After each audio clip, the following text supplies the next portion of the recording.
বিসমিল্লাহির রহমানির রহিম। আসসালামু আলাইকুম।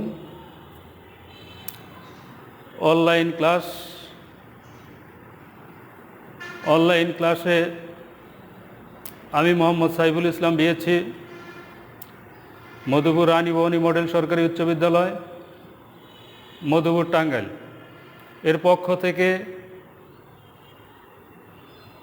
সম্মানিত অভিভাবক ও স্নেহের শিক্ষার্থীদেরকে স্বাগতম জানিয়ে আজ 16/9/2020 তারিখ রসায়ন বিজ্ঞানের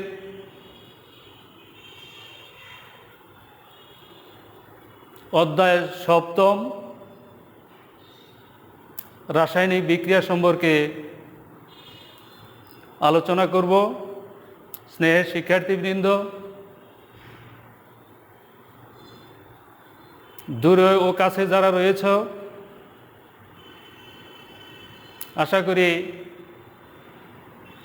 তোমরা আমার ক্লাসটা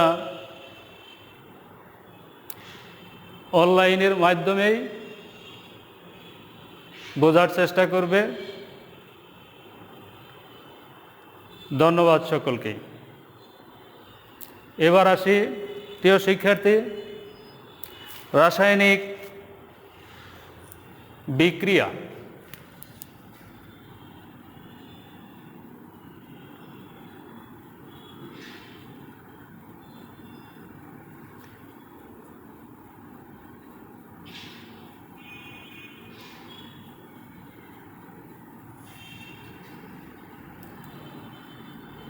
রাসায়নিক বিক্রিয়ার ইংরেজি হলো কেমিক্যাল রিঅ্যাকশন।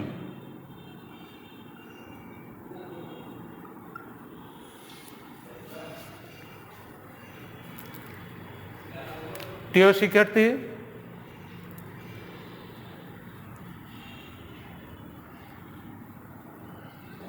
প্রথমে আসা যাক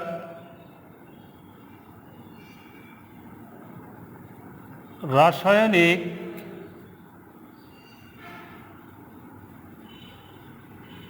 বিক্রিয়া কি।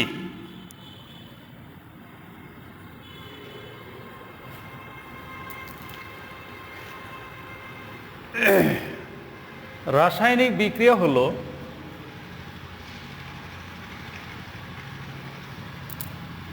আমরা একটা সমীকরণ লক্ষ্য করি।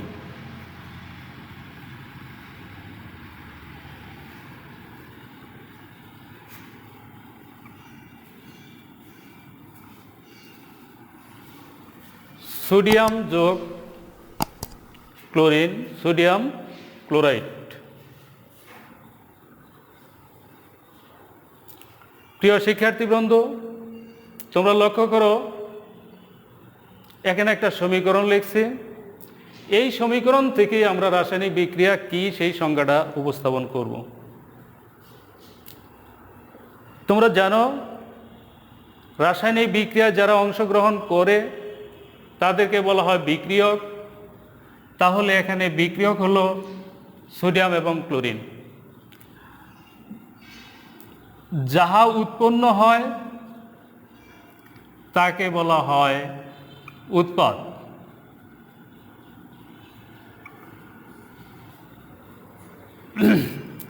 লক্ষ্য করো, সোডিয়াম একটি ধাতু, ক্লোরিন একটি অধাতু, গ্যাসীয় পদার্থ।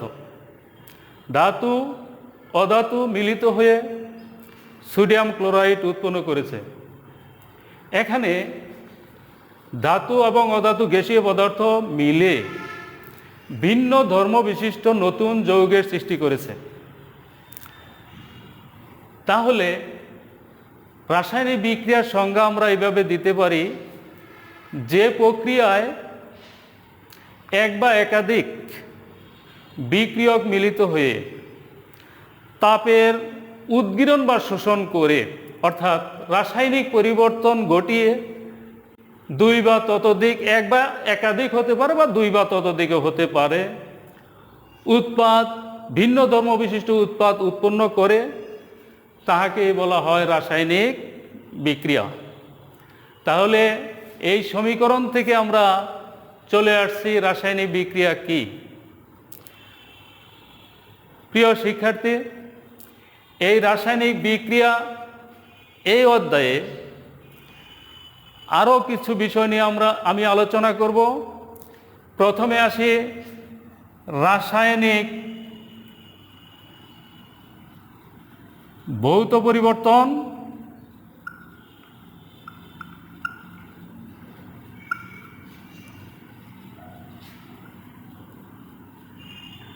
রাসায়নিক পরিবর্তন।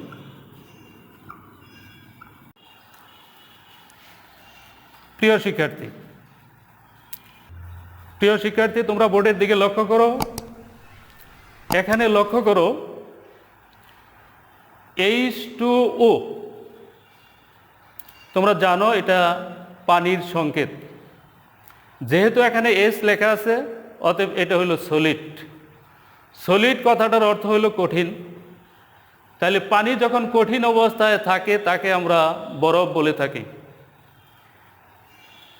এখানে লেখা আছে, মাঝখানে লেখা আছে H2O, এটাও পানির সংকেত, কিন্তু ডান পাশে লেখা আছে এল। এল দ্বারা লিকুইড বোঝায়, যাকে আমরা তরল বলে থাকি। শেষে লেখা আছে H2, এটাও পানির সংকেত, কিন্তু ডান পাশে লেখা আছে নিচের দিকে জি। জি দ্বারা গ্যাস বা জলীয় অবস্থা বোঝায়। আরেকটা জিনিস লক্ষ্য করো, এই সলিডের সাথে যখন আমি তাপ প্রয়োগ করলাম, তাপ যোগ করলাম, সেটা তরলে পরিণত হইল। সেই তরলে যখন আবার তাপ প্রয়োগ করলাম, সেটা জলীয় বাষ্পে পরিণত হইল। সেই তাপকে যখন আমি অপসারণ করলাম, পানি তরলে পরিণত হয়ে গেল। সেই তরল থেকে তাপকে যখন আবারও অপসারণ করলাম, আবারও পূর্বের অবস্থায় সলিড পানির সংকেতে ফিরে আসলাম, অর্থাৎ বরফে ফিরে আসলাম। নিশ্চয়ই তোমরা বুঝতে পারছো, তাপ যোগ করলে পানি তরল হইল, কঠিন থেকে তরল, তরল থেকে বাষ্প। তাপকে অপসারণ করলে বাষ্প থেকে তরল, তরল থেকে আবার কঠিনে চলে আসলাম। তাহলে এখানে মূল উপাদান H2O, এখানেও মূল উপাদান H2O, যার মধ্যে দুটি উপাদান হাইড্রোজেন এবং অক্সিজেন। এটাতেও দুটি উপাদান রয়েছে, হাইড্রোজেন এবং অক্সিজেন। তাহলে মূল উপাদান ঠিক আছে, কিন্তু তাপ সংযোজন বিয়োজন হওয়ার পরে মূল উপাদানের কোনো পরিবর্তন হয় নাই। তাহলে ভৌত পরিবর্তনের সংজ্ঞা আমরা এই সমীকরণ থেকে বলতে পারি যে, যে পরিবর্তনের ফলে পদার্থের মূল গঠনের কোনো পরিবর্তন হয় না, শুধু বাহ্যিক অবস্থার পরিবর্তন হয়, আবার সেটাকে পূর্বের অবস্থায় ফিরে পাওয়া যায়, সেটাকেই বলবো আমরা ভৌত পরিবর্তন। প্রিয় শিক্ষার্থী, নিশ্চয়ই তোমরা ভৌত পরিবর্তন বুঝতে পেরেছ। এখন চলে আসি রাসায়নিক পরিবর্তন। রাসায়নিক পরিবর্তন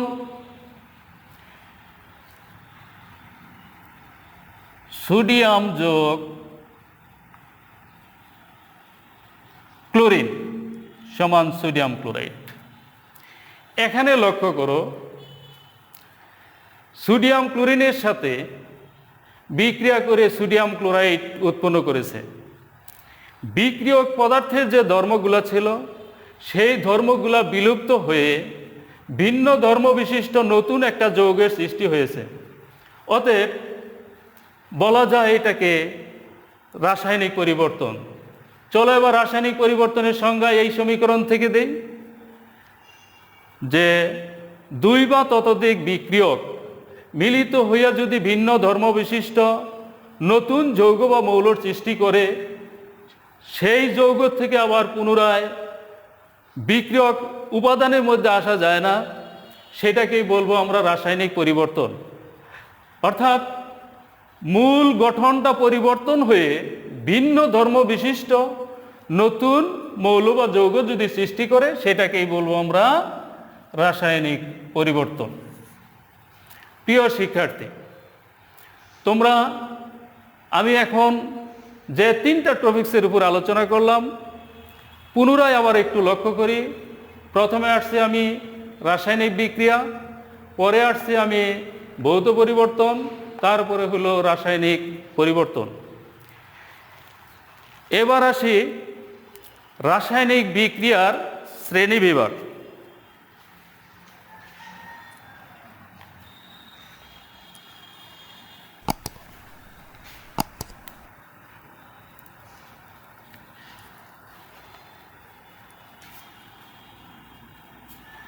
রাসায়নিক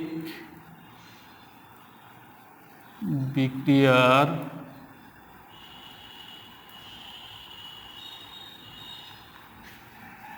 শ্রেণীবিভাগ।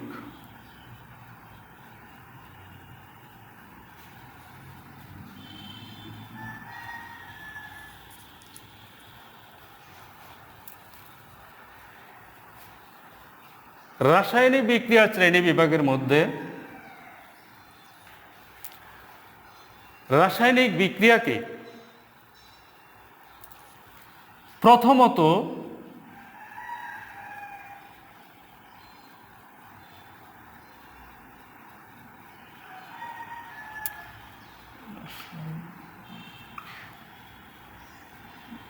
বিক্রিয়া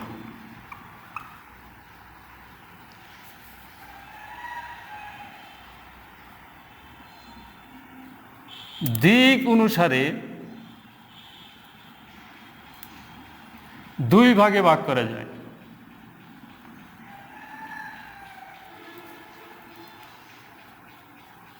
একমুখী বিক্রিয়া, উভমুখী বিক্রিয়া।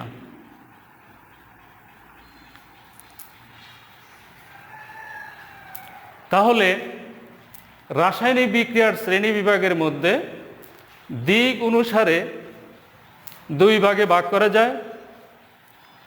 এক নম্বরে হলো একমুখী, দুই নম্বরে হলো উভমুখী। এবার আসো একমুখী বিক্রিয়া এবং দ্বিমুখী বিক্রিয়ার দুইটা সমীকরণের মাধ্যমে আমরা একমুখী এবং উভমুখী বিক্রিয়ার সংজ্ঞাটা উপস্থাপন করি। প্রথমে লক্ষ্য করো, বোর্ডের দিকে লক্ষ্য করো স্নেহের শিক্ষার্থীবৃন্দ, এখানে একটা যৌগের সংকেত লিখেছি। সেই যৌগটা হলো ক্যালসিয়াম কার্বনেট। এই ক্যালসিয়াম কার্বনেটকে তোমরা জানো, উপরে যে চিহ্নটা দেওয়া হয় তাপের চিহ্ন, ক্যালসিয়াম কার্বনেটকে তাপ দিলাম। ক্যালসিয়াম কার্বনেটটা হলো সলিড। এখানে তাপ দেওয়ার পরে ক্যালসিয়াম অক্সাইড যোগ কার্বন ডাই অক্সাইড,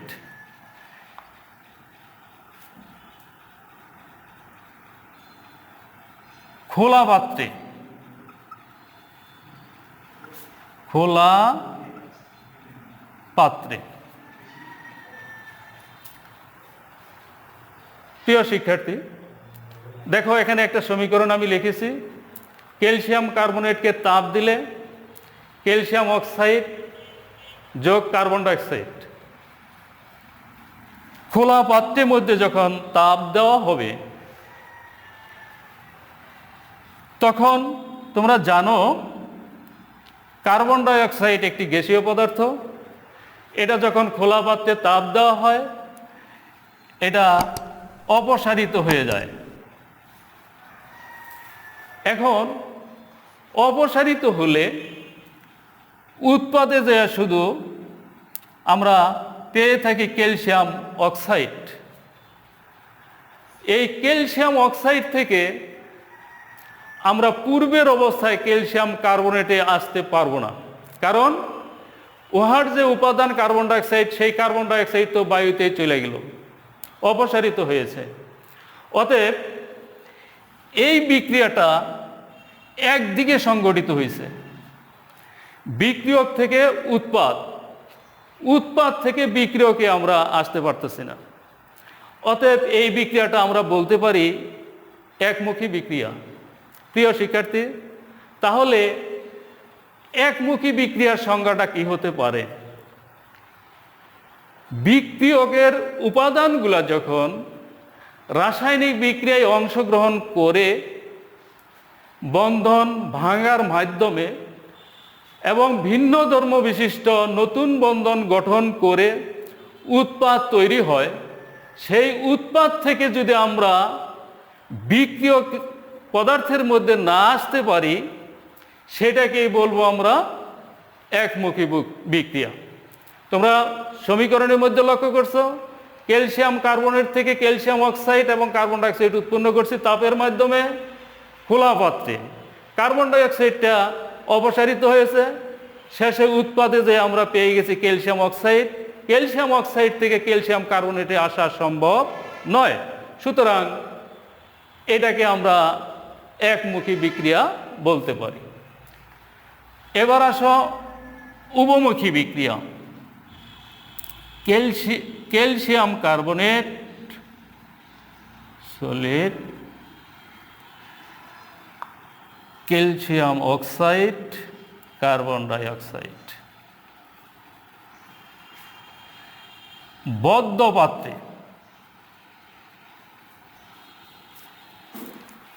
এবার লক্ষ্য করি, ক্যালসিয়াম কার্বনেট থেকে আগে আমরা ক্যালসিয়াম অক্সাইড কার্বন ডাইঅক্সাইড পেয়েছিলাম, কিন্তু সেটা খোলা পাত্রে। এবার ক্যালসিয়াম কার্বনেট থেকে ক্যালসিয়াম অক্সাইড এবং কার্বন ডাইঅক্সাইড আমরা পেলাম, সেটা হলো বদ্ধ পাত্রে। এখানে ক্যালসিয়ামকে তাপ দেওয়ার পর যে ক্যালসিয়াম অক্সাইড এবং কার্বন ডাইঅক্সাইড উৎপন্ন হলো, সেটা পাত্রের মধ্যে আবদ্ধ অবস্থায় রয়ে গেল, কার্বন ডাইঅক্সাইড আর বাহিরে যেতে পারলো না। তার মানে কার্বন ডাইঅক্সাইড আর অপসারিত হলো না। তাহলে এই ক্যালসিয়াম অক্সাইড আর কার্বন ডাইঅক্সাইডকে যদি একত্রে করা হয়, তাহলে পূর্বের অবস্থায় ক্যালসিয়াম কার্বনেটে আমরা চলে আসতে পারি। তাহলে এখানে একটু লক্ষ্য করো, বিক্রিয়ক থেকে আমরা উৎপাদে চলে আসলাম, উৎপাদ থেকে আমরা বিক্রিয়কে চলে আসছি। তাহলে এইটাকে আমরা উভমুখী বিক্রিয়া বলতে পারি। উভমুখী বিক্রিয়া লিখতে গেলে অর্ধ তীর চিহ্ন দিয়ে দুই দিকে দিতে হয়, তোমরা জানো। তাহলে এখানে আমরা উভমুখী বিক্রিয়ার সংজ্ঞাটা আমরা কি দিতে পারি? যে রাসায়নিক বিক্রিয়ায় বিক্রিয়ক থেকে উৎপাদ, উৎপাদ থেকে যদি পুনরায় আমরা বিক্রিয়কে আসতে পারি, তাহলে সেটাকেই বলবো আমরা কি বিক্রিয়া? উভমুখী বিক্রিয়া। আশা করি স্নেহের শিক্ষার্থীরা, তোমরা একমুখী বিক্রিয়া এবং উভমুখী বিক্রিয়া সংজ্ঞা এবং সমীকরণ কিভাবে আসে সেটা বুঝতে পেরেছ। ধন্যবাদ তোমাদেরকে। এবার আসি রাসায়নিক বিক্রিয়ার আরও দুইটা শ্রেণী বিভাগ আছে তাপমাত্রা অনুসারে। এবার হবে কি অনুসারে? তাপমাত্রা অনুসারে।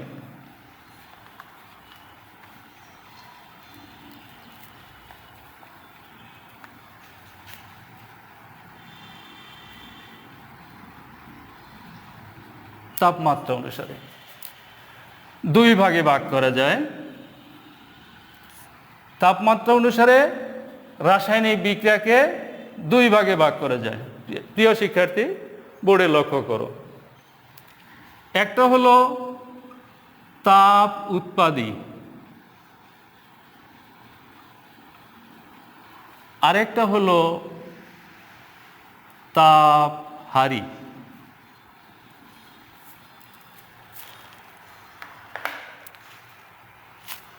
নিশ্চয়ই তোমরা বুঝতে পারছো, তাপ উৎপাদী এবং তাপহারী যে বিক্রিয়ায় তাপ উৎপন্ন হবে সেটাকে তাপ উৎপাদী বিক্রিয়া বলবো, আর যে বিক্রিয়ায় তাপ হারায় বা শোষিত হয় সেটাকে বলবো আমরা তাপহারী বিক্রিয়া। এবার চলো তাপ উৎপাদী বিক্রিয়ার মধ্যে আমরা একটু লক্ষ্য করি। প্রিয় শিক্ষার্থীবৃন্দ, তোমরা জানো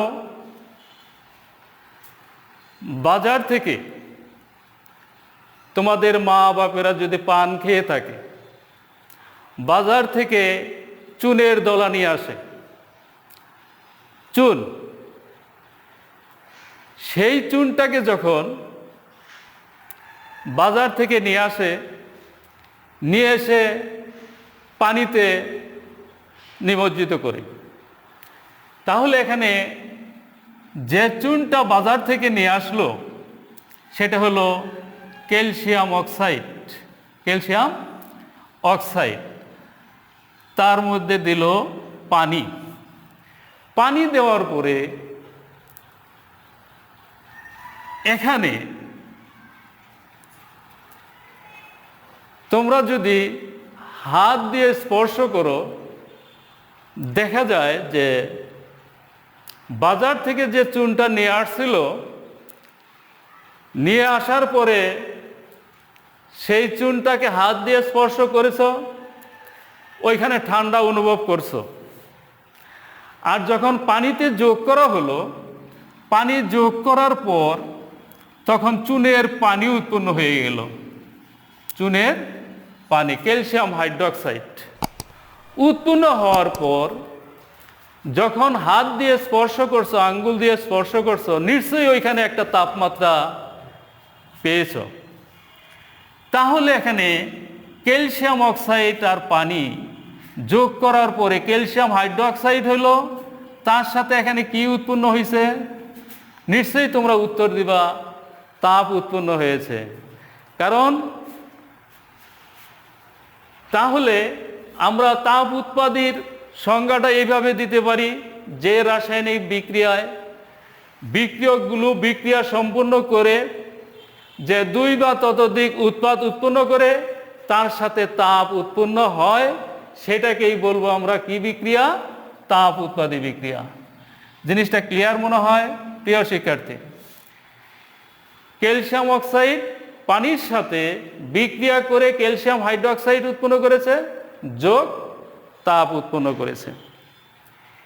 এবার আসো তাপহারী।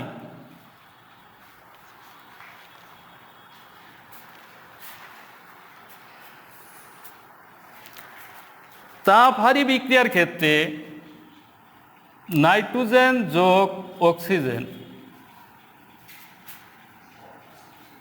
নাইট্রিক অক্সাইড,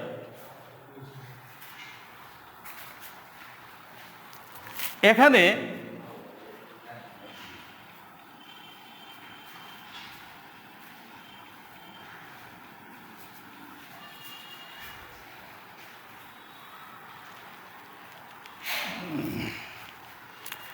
লক্ষ্য করো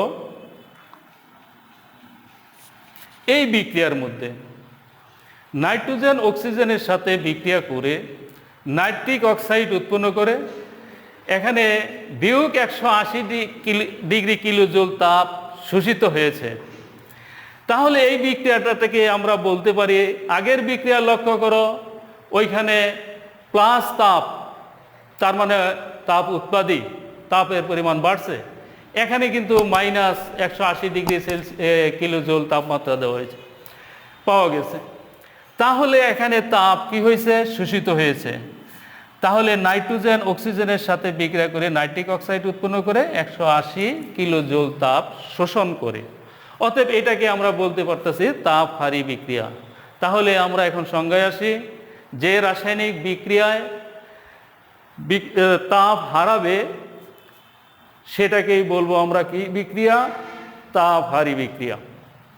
আশা করি প্রিয় শিক্ষার্থীবৃন্দ তোমরা তাপ উৎপাদী এবং তাপহারী বিক্রিয়া সম্পর্কে বুঝতে পেরেছ।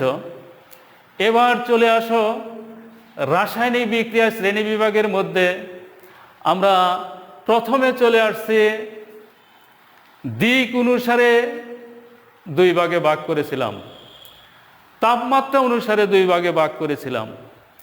এবার আসো রাসায়নিক বিক্রিয়া আরো দুটি ভাগে ভাগ আছে। সেই ভাগ দুটি হলো ইলেকট্রন আদান প্রদান অনুসারে। কি অনুসারে? ইলেকট্রন আদান প্রদান। ইলেকট্রন আদান প্রদান অনুসারে রাসায়নিক বিক্রিয়াকে দুই ভাগে ভাগ করা যায়।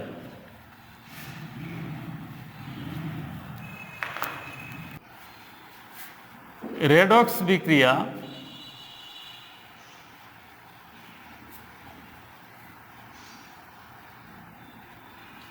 নন রেডক্স বিক্রিয়া।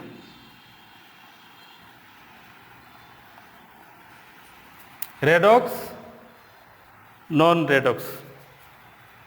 আজকে আমি তোমাদেরকে এই রেডক্স বিক্রিয়া সম্পর্কে আলোচনা করব।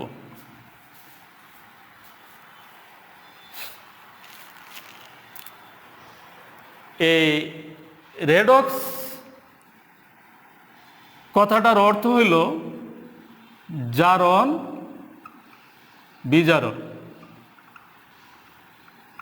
রেডক্স কথাটার অর্থ হইল কি? জারণ বিজারণ।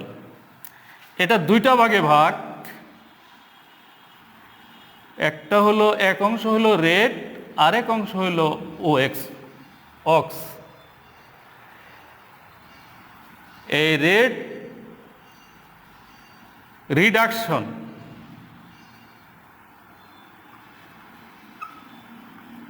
যেটাকে আমরা বলে থাকি বিজারণ, যার বাংলা হলো বিজারণ। আরেকটা হলো অক্সিডেশন,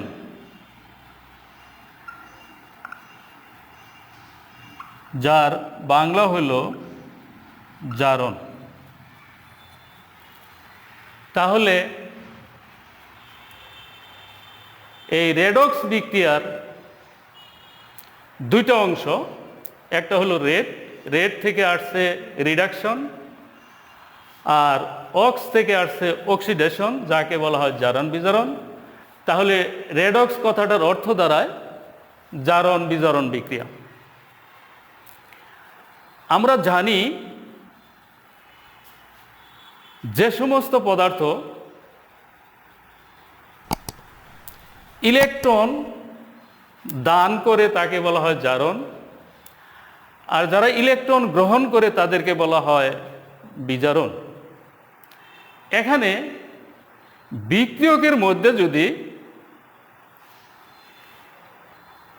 এক পরমাণু বা দুই পরমাণু মিলিত হয়ে অণুর সৃষ্টি করে, তাদেরই জারণ ঘটে। জারণও ঘটে, সাথে সাথে বিজারণও ঘটে।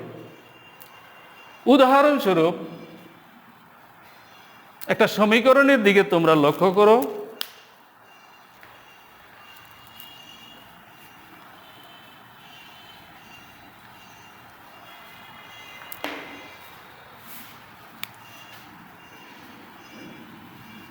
সোডিয়াম যোগ ক্লোরিন, সোডিয়াম ক্লোরাইড। এখানে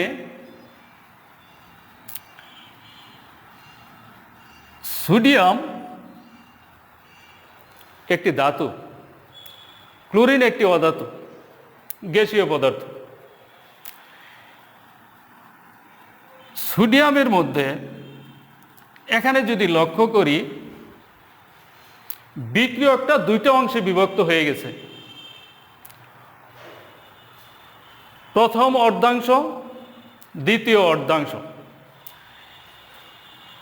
এখানে যদি লক্ষ্য করা যায়, সোডিয়ামের ইলেকট্রন সংখ্যা, জারণ সংখ্যা 0, এখানেও 0।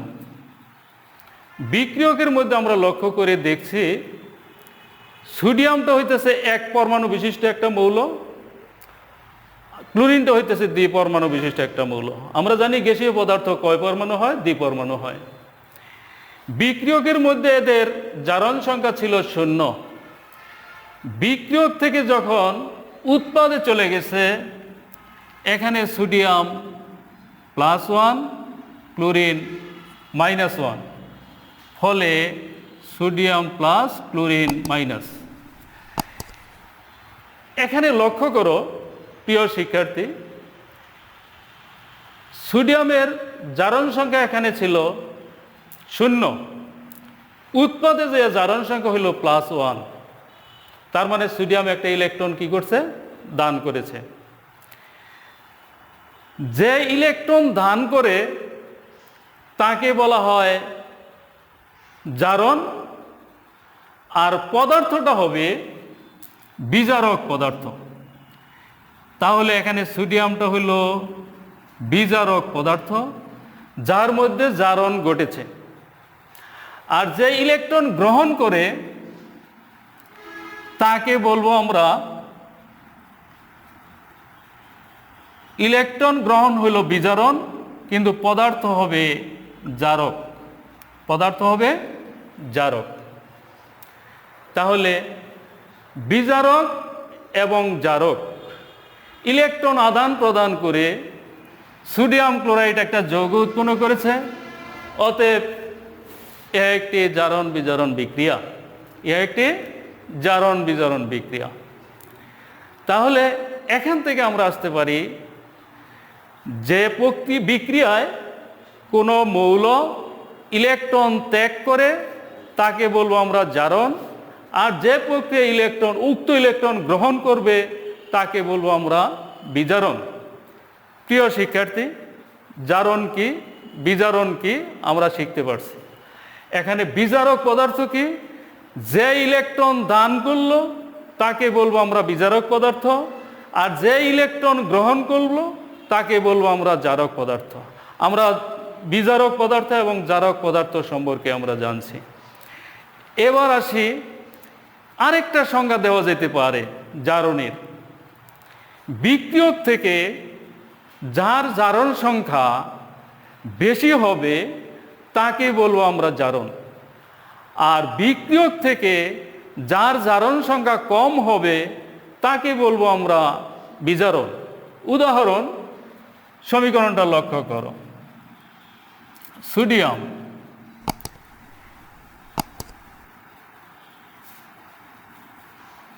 একটা ইলেকট্রন দান করে সোডিয়াম প্লাস হয়েছে, এখানে ছিল 0। ক্লোরিনের ক্ষেত্রে একটা ইলেকট্রন গ্রহণ করে মাইনাস হয়েছে। আমরা এই সমীকরণ দুটো একটু লক্ষ্য করি, জিনিসটা আরেকটু ক্লিয়ার হবে। লক্ষ্য করো, সোডিয়াম জারণ সংখ্যা 0 ছিল, একটা ইলেকট্রন দান করার পরে জারণ সংখ্যা হয়েছে +1। ক্লোরিন একটি ইলেকট্রন গ্রহণ করে ক্লোরাইড আয়নে পরিণত হয়েছে, যার জারণ সংখ্যা হলো -1। প্রিয় শিক্ষার্থী, তোমরা লক্ষ্য করো, বিক্রিয়ক থেকে বিক্রিয়কের জারণ সংখ্যা ছিল 0, উৎপাদে যে জারণ সংখ্যা হইল +1। এখন তোমাদের কাছে প্রশ্ন হইল, বিক্রিয়কের জারণ সংখ্যার চাইতে উৎপাদের জারণ সংখ্যা বাড়ছে কিনা? নিশ্চয়ই তোমরা উত্তর দিবে উৎপাদের জারণ সংখ্যা বাড়ছে। অতএব এটা হইল জারণ বিক্রিয়া। ক্লোরিনের ক্ষেত্রে লক্ষ্য করো, এখানে বিক্রিয়কের জারণ সংখ্যা ছিল 0, উৎপাদে গিয়া জারণ সংখ্যা হলো -1। তাহলে 0-র চাইতে -1 বড় না 0 বড়? নিশ্চয়ই তোমরা উত্তর দিবে -1 ছোট, 0টা বড়। অতএব এখানে জারণ সংখ্যা হ্রাস পেয়েছে, অর্থাৎ এটার বিজারণ ঘটেছে। তাহলে ইলেকট্রন দান করে হয় জারণ, ইলেকট্রন গ্রহণ করে হয় বিজারণ। আবার অন্যভাবে যদি বলি যে বিক্রিয়কের চাইতে যদি উৎপাদে গিয়া জারণ সংখ্যা বাড়ে সেটা হবে জারণ, আর যদি জারণ সংখ্যা কমে সেটাই হবে বিজারণ। প্রিয় শিক্ষার্থী, নিশ্চয়ই তোমরা বুঝতে পারছো যে জারণ কি বিজারণ কি। জারণ বিজারণ বিক্রিয়া খুব ভালো করেই বুঝতে পেরেছ। ধন্যবাদ সকলকেই। আমি আজকের এই রাসায়নিক বিক্রিয়ায় যে সমস্ত বিষয়গুলো আলোচনা করেছে এক নজরে একটু লক্ষ্য করি। প্রথমে আসছিলাম আমরা রাসায়নিক বিক্রিয়া। প্রিয় শিক্ষার্থী, রাসায়নিক বিক্রিয়ার সংজ্ঞা আমরা দিয়েছিলাম। পরবর্তীতে আসছি আমরা ভৌত পরিবর্তন এবং রাসায়নিক পরিবর্তন। তার পরবর্তীতে আসছে আমরা রাসায়নিক বিক্রিয়ার শ্রেণীবিভাগ। এক নজরে যদি আমরা একটু লক্ষ্য করি, এই শ্রেণীবিভাগের মধ্যে তিনটা দিক ছিল। একটা হলো দিকের দিকে বিবেচনা করে এই রাসায়নিক বিক্রিয়াকে দুই ভাগে ভাগ করা হয়েছিল। একটা হলো একমুখী আর একটা হলো উভমুখী। তাপের পরিবর্তনের উপর ভিত্তি করে রাসায়নিক বিক্রিয়াকে দুই ভাগে ভাগ করা হয়েছিল। একটা হলো তাপ উৎপাদী আর একটা হলো তাপহারী। আর ইলেকট্রনের স্থানান্তরের উপর ভিত্তি করে রাসায়নিক বিক্রিয়াকে দুই ভাগে ভাগ করা হয়েছিল। একটা হলো রেডক্স বিক্রিয়া আর একটা ব্যতিরেখে।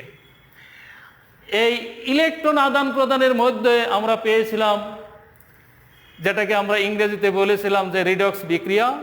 সেই রিডক্স বিক্রিয়ার মধ্যে রিডক্স কথাটার অর্থ আমরা পেয়েছি রিডাকশন বিজারণ, অক্সিডেশন জারণ। জারণের সংজ্ঞা পেয়েছি আমরা, বিজারণের সংজ্ঞা আমরা পেয়েছি। জারক পদার্থ চিনেছি, বিজারক পদার্থ আমরা চিনেছি। আশা করি সকলেই আজকের এই রাসায়নিক বিক্রিয়ার ক্লাসটা তোমরা ভালোভাবেই বুঝতে পেরেছ। সবাইকে ধন্যবাদ। পরিশেষে আমি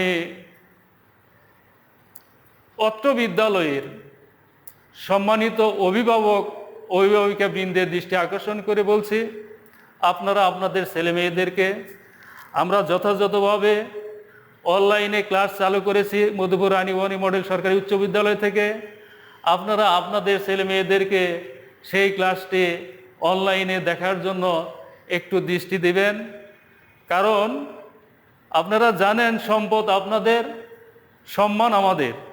এই সম্পদ যদি সঠিক সম্পদ হয় তাহলে আমরা যে ক্লাসগুলো নিয়েছি সেটা সার্থক হবে। পরিশেষে সকল শিক্ষার্থীদেরকে ধন্যবাদ জ্ঞাপন করে তোমাদের সুস্বাস্থ্য কামনা করে আজকের ক্লাস এখানেই শেষ করছি। ধন্যবাদ। আসসালামু আলাইকুম।